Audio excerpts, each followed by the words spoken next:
Bed ગામનો રસ્તો ખુલ્લો વાહન વ્યવહાર શરૂ થઈ ગયો છે। નદીમાંથી 4 માછીમારોનું રેસ્ક્યુ કરવામાં આવ્યું। ગ્રામીણ વિસ્તારોમાં હજુ પણ સ્થિતિ વણસેલી છે।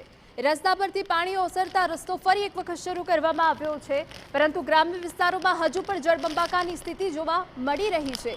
આ તરફ નદીમાંથી 4 માછીમારોનું રેસ્ક્યુ પણ કરવામાં આવ્યું હતું।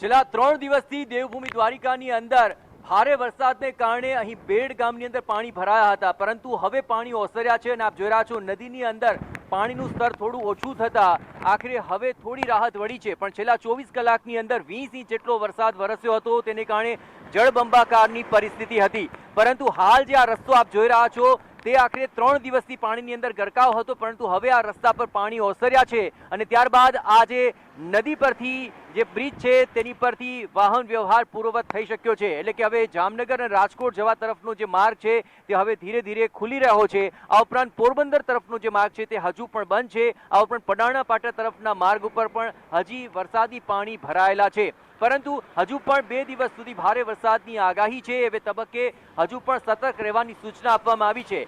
એનડીઆરએફની એક ટુકડી દ્વારા અત્યાર સુધીમાં 95 થી વધુ લોકોને રેસ્ક્યુ કરાયા છે। આ ઉપરાંત ઓખા કોસ્ટગાર્ડ દ્વારા પણ એક બોટમાં ફસાયેલા 3 માછીમારોને રેસ્ક્યુ કરવામાં આવ્યા। એ સિવાય અહીં ઇન્ડિયન કોસ્ટગાર્ડ દ્વારા પણ અહીં 4 લોકોને રેસ્ક્યુ કરવાનું દિલધડક ઓપરેશન પાર પાડવામાં આવ્યું હતું, પરંતુ હવે ધીરે ધીરે નદીઓની અંદર જે પાણી છે તે ઓછું થઈ રહ્યું છે અને તેને કારણે જનજીવન સામાન્ય થાય તેવી શક્યતા જોવા મળી રહી છે। પણ હજુ પણ 2 દિવસ ભારે વરસાદને કારણે તંત્રએ લોકોને સતર્ક રહેવા માટે સૂચના આપી છે।